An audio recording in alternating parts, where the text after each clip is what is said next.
주변국 압도할 최강 무기 국산 전투기 KF-X 등장하나. 지난해 10월 개최된 서울항공우주 및 방위산업 전시회에 한국형 전투기 모형이 전시되어 있다. 세계일보 자료사진. 한군 이래 최대 무기 개발 프로젝트인 한국형 전투기 사업이 본궤도에 올랐다. 개발에만 8조 6천억 원이 소요되는 초대형 사업인 만큼 국내외적인 관심도 높다. 국방과학연구소와 한화시스템이 개발한 다기능 이상 배열 레이더는 시제품이 완성된 상태다. 엔진과 전자장비를 비롯한 구성품들도 조립을 기다리고 있다. 이들 장비는 내년의 모습을 드러낼 CJ-1호기에 탑재될 예정이다. 하지만 KF-X의 핵심인 항공무장을 둘러싼 우려는 여전하다. 미국 정부의 의사결정 지연으로 미국 제-항공무장 중 상당수가 KF-X에 체계 통합되지 않고 있다. 무장 문제가 해결되지 않으면 KF-X는 훈련기 수준에 불과하다. 이를 해결하기 위해 개발사인 한국항공우주산업과 운용 주체인 공군 등을 중심으로 다양한 방안이 제시되고 있다. KF-X 무장의 변화 가능성. 현재 카이 주도로 개발이 진행 중인 KF-X의 치명적인 문제는 무장 장착이다. 미국 정부의 비협조로 미국산 정밀유도 폭탄과 영국 MBDA 미티어, 독일 아이리스-T 공대공 미사일 장착만 확정된 상태다.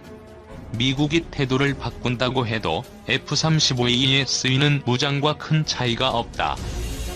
F-35A는 강력한 스텔스 성능과 실시간 네트워크 기능을 갖추고 있다.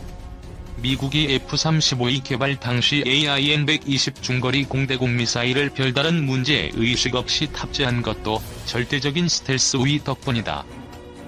반면 KF-X는 F-35A보다 스텔스 성능이 뒤떨어진다. 미국처럼 AIM-120을 그대로 탑재하면 스텔스 전투기와의 성능 격차를 좁힐 수 없다.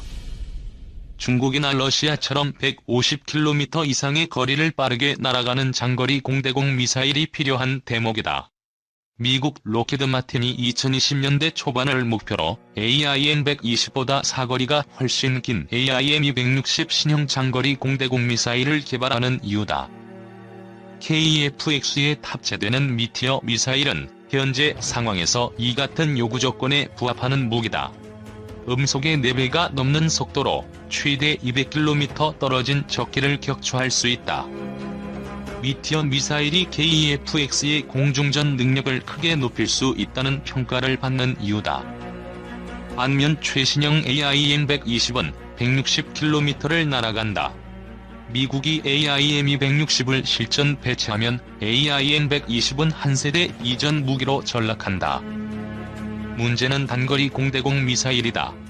최대 사거리가 25km인 아이리스-T는 최신형 AIM-9보다 사거리가 짧다. 노르웨이 공군 F-16과 태국 공군, 그리펜 등 4세대 전투기에만 쓰이고 있어 4.5세대인 KF-X에는 맞지 않는다는 지적을 받아왔다. 아이리스-T를 아스람으로 교체하려는 움직임이 제기되는 것도 이와 무관치 않다. 영국 공군이 채택해 타이푼 F-35에 탑재되는 아스람은 아이리스-T보다 35km를 더 멀리 날아간다. 미국 정부가 AIM-9의 체계 통합을 승인하지 않는 상황에서 KF-X 개발을 차질 없이 진행하고 전투력을 높이려면 아스람의 탑재를 고려할 필요가 있다는 지적이다. 여기에 사거리가 500km에 달하는 타우러스를 비롯한 장거리 공대지 미사일이 탑재되면 전략적 억제 능력은 더욱 강화된다. 공군이 F-15K에 타우러스를 장착할 때 22개월이 걸렸다. 반면 KF-X에 타우러스를 장착하는 데 필요한 시간은 12개월에 불과하다. 미국 보잉이 만든 F-15K와 달리 KF-X는 국산 전투기인 만큼 체계 통합 절차가 더 수월하기 때문이다. 성능이 검증된 타우러스와 미티어, 아스람 미사일을 갖추면 전투력을 높이면서 KF-X 개발 리스크는 줄일 수 있다. 이와 관련해 국내 기술 축적과 방위산업 육성 차원에서 1차 생산 물량은 타우러스와 미티어, 아스람 미사일을 탑재하되 2차 생산 물량은 국산 중거리 공대지 미사일을 장착해야 한다는 주장이 나온다. 100% 국내 개발은 리스크가 크다. 개발을 완료해도 감항 인증을 받아야 하고 KF-X에 탑재해 성능 시험도 진행해야 한다. 이 과정에서 얼마나 많은 시간이 걸릴지 알 수 없다. 미사일 개발 경험을 갖춘 영국의 미티어 미사일 개발 기간이 25년에 달했다는 점을 감안하면 우리나라는 그 이상의 시간이 걸릴 수도 있다. 미사일 형상이나 탄두 등 핵심 기술이 부족한 만큼 타우러스 KE 기술을 응용, KF-X와 FA-50에 탑재하는 방안이 비용 대비 효과가 뛰어나다는 평가다. KF-X 리스크 완화를 위해서라도 KF-X 초기 생산부는 외국 무장을 탑재하고 장기적 관점에서 해외 업체와의 협력을 통한 국산 무장 개발을 고려하는 것이 적절한 이유다. 지난해 10월 개최된 서울항공우주 및 방위산업 전시회를 찾은 관람객들이 한국형 전투기 모형을 보고 있다. 세계일보 자료사진. 리스크 감소 전략 고민해야.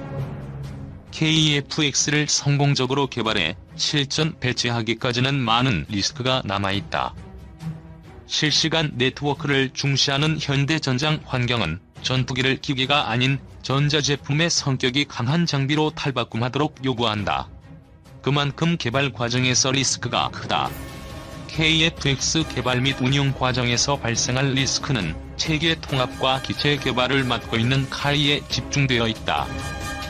코로나19 사태로 인도네시아가 기술진을 한국에서 철수하고 개발 분담금도 제대로 내지 않는 상황은 카이의 부담을 가중시킨다. 리스크 감소 또는 분산 전략이 필요한 대목이다. 일각에서는 리스크 감소 기득권 포기라고 인식하기도 한다. 하지만 항공우주산업 선진국들은 체계 통합 업체와 구성품 제작사들이 리스크를 분담한다. 프랑스 라팔 전투기는 개발사인 다소 항공을 중심으로 전자장비 및 레이더 제작사인 달러스 M88 엔진을 만드는 스네크마 등이 참여한 라팔 인터내셔널이 판매와 수출을 담당한다. 유로파이터 타이푼 전투기도 에어버스를 중심으로 롤스로이스, MTU, 알레니아 등이 모여 유로파이터 유한회사를 만들어 생산과 판매 등을 담당한다.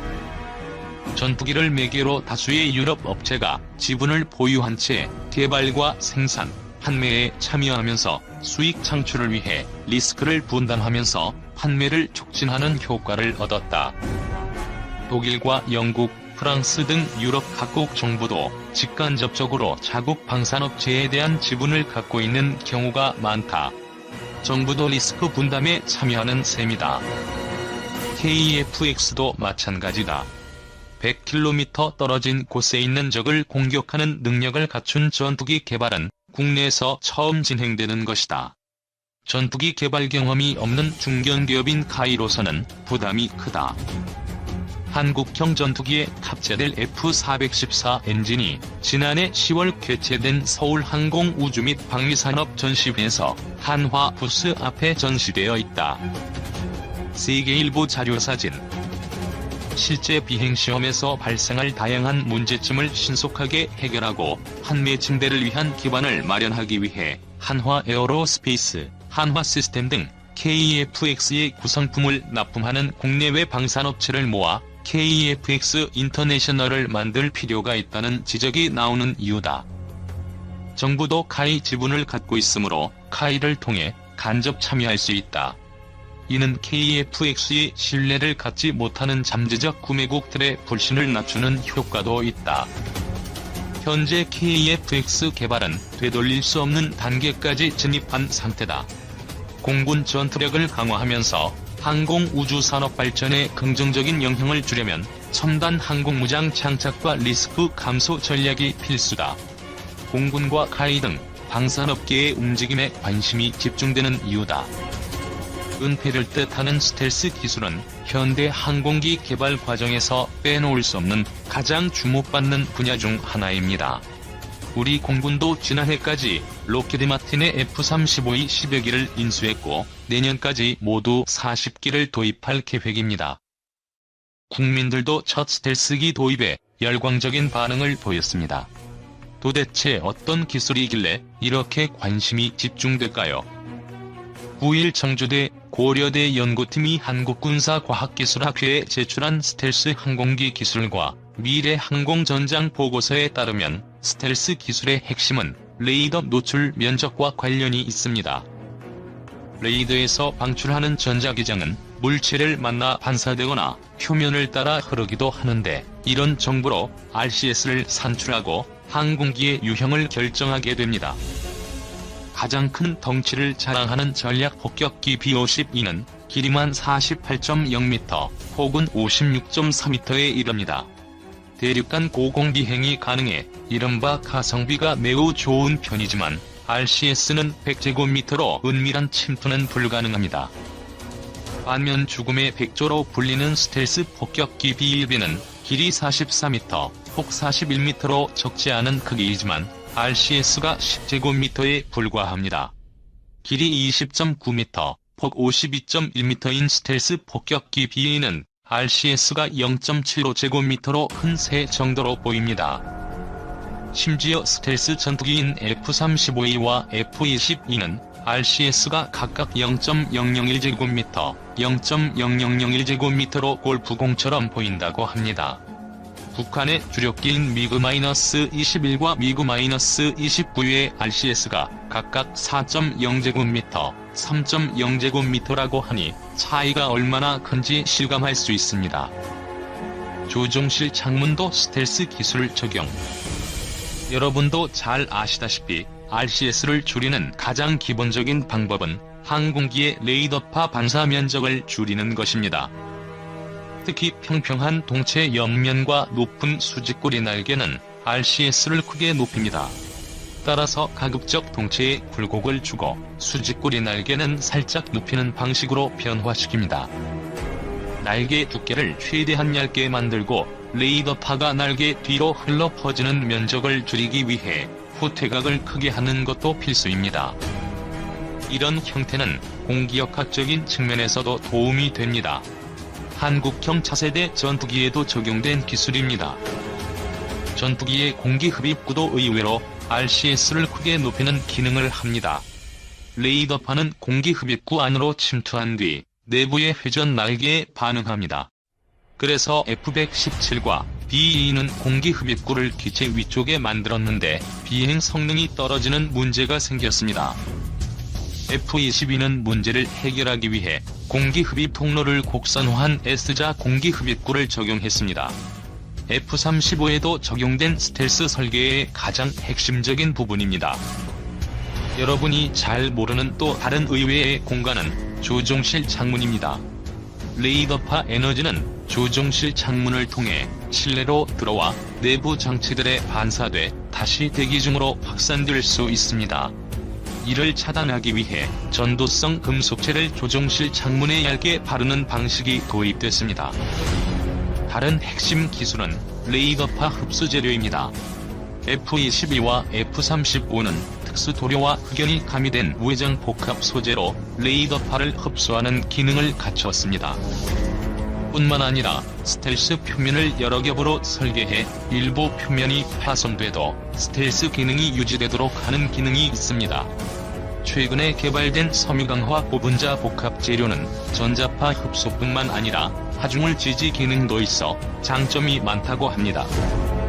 적외선 감지 미사일을 피하는 법. 스텔스 기능은 단순히 레이더파 반사에만 국한되진 않습니다. 각종 공대공, 지대공 미사일의 적외선 감지 장치는 엔진 배기가스와 장비의 열뿐만 아니라 초음속 비행 시 동체에서 발생하는 열까지 잡아냅니다. 심지어 항공기 표면에서 반사되는 태양열도 감지할 정도로 정밀합니다.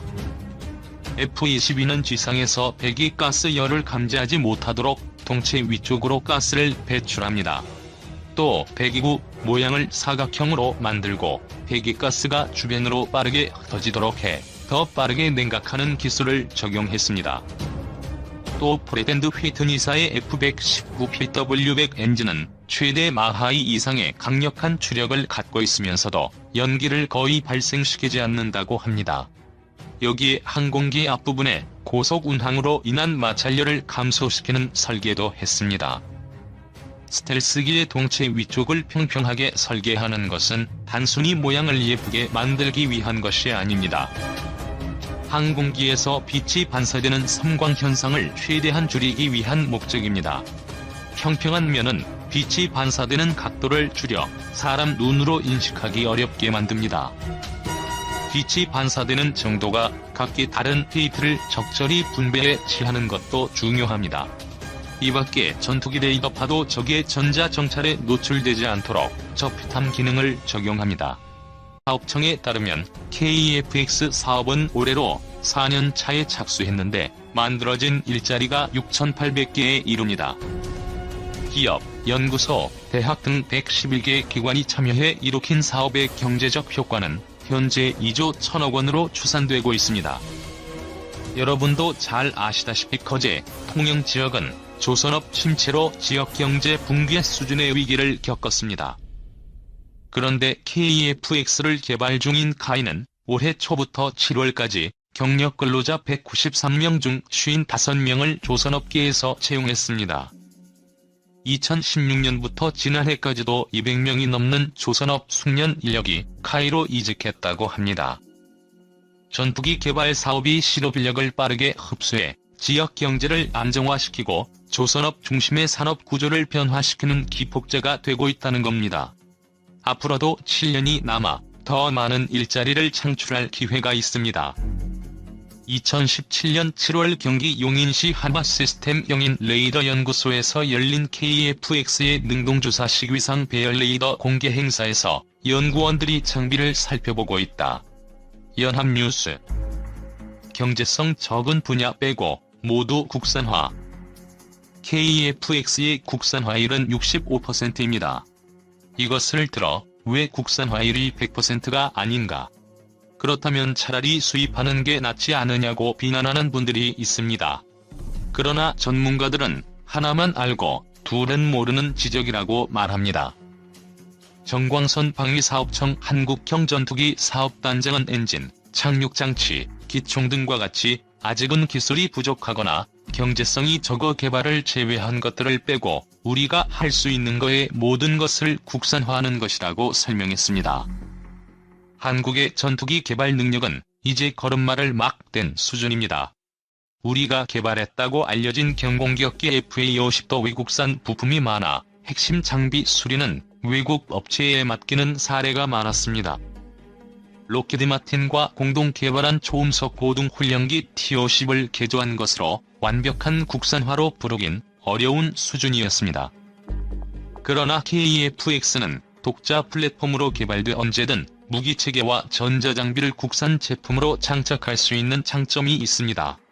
블록 1부터 블록 3까지 성능 개선을 거치면서 기체 표면의 스텔스 성능을 보강하고 무장과 센서, 레이더 기능을 개선할 계획입니다. 단번에 스텔스 기능을 갖추는 것이 낫지 않느냐는 지적도 있는데 우리는 이제야 초기 단계의 능동주사 시위상 배열 레이더를 갖출 정도로 항공 전자장비 기술력을 키워나가는 단계라는 점을 고려해야 합니다. 만약 더 높은 기술을 고려한다면 8조 8천억 원보다 훨씬 많은 금액을 투입해야 하고 개발 기간도 늘어나게 돼 국산 전투기 개발 꿈은 현재 예정된 2026년보다 멀어지게 됩니다. 예산 확보 과정에서 내탑 정쟁이 벌어지며 사업을 접어야 할 위기에 직면할 수도 있습니다. 100% 스텔스 고집, 사업 포기하자는 것. 세계 최초로 AESA 레이더를 개발했고 전투기 스텔스 기술도 이미 확보한 일본조차 개발비로 17조 원을 예상하고 있습니다. 지금까지의 성과를 포기하고 무조건 단번에 스텔스로 가야 한다고 고집하는 건 사실상 사업을 그만하자는 주장과 같습니다. 산업연구원이 올해 1월 발표한 방위산업 통계 및 경쟁력 백서 자료에 따르면 항공 분야 방산기업 매출액은 2016년 3조 4,720억 원으로 고점에 도달했지만 2017년에는 2조 4,177억 원로 1조 원이나 급감했습니다.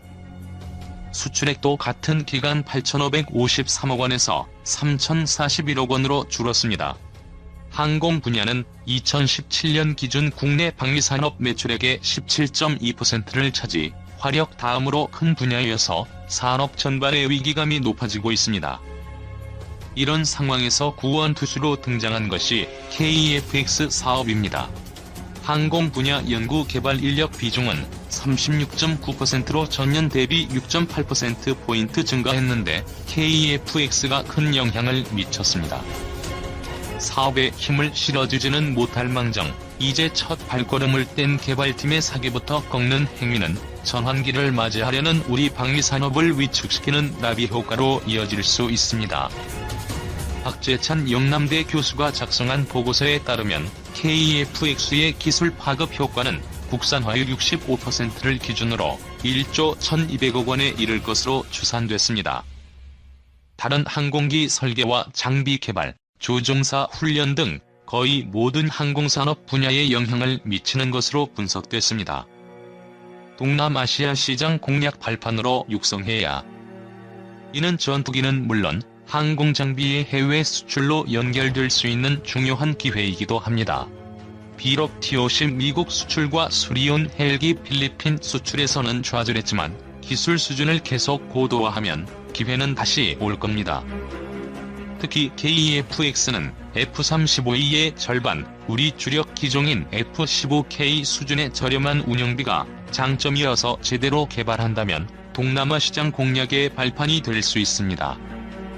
지난 4월 대우조선해양은 인도네시아의 장보고급 잠수함 3척을 1조 1600억 원에 판매하는 계약을 체결했습니다. 장보고함은 20년 전 독일에서 전수받은 기술을 기반으로 만든 잠수함입니다.